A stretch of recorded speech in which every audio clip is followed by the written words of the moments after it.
In today's video, I'll show you how to stop your Android phone from randomly restarting.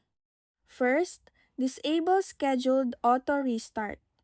Many phones have this enabled by default to improve performance, but it can cause unexpected reboots. Go to Settings, scroll down and tap System, then select Scheduled Power On, Off, or Restart. Make sure to toggle off both Power Off and Scheduled Restart. Next, update your software. Go back to the Settings Home, tap My Phone, then select Check for Updates and install any available updates.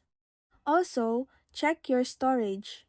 Full storage can cause crashes, so delete unnecessary files and clear app caches. Finally, inspect physical buttons and temperature. Ensure the power button isn't stuck and avoid overheating by keeping your device in a temperature range of 32-95 degrees Fahrenheit, 0-35 degrees Celsius. And that's it. That's how you stop your Android from randomly restarting.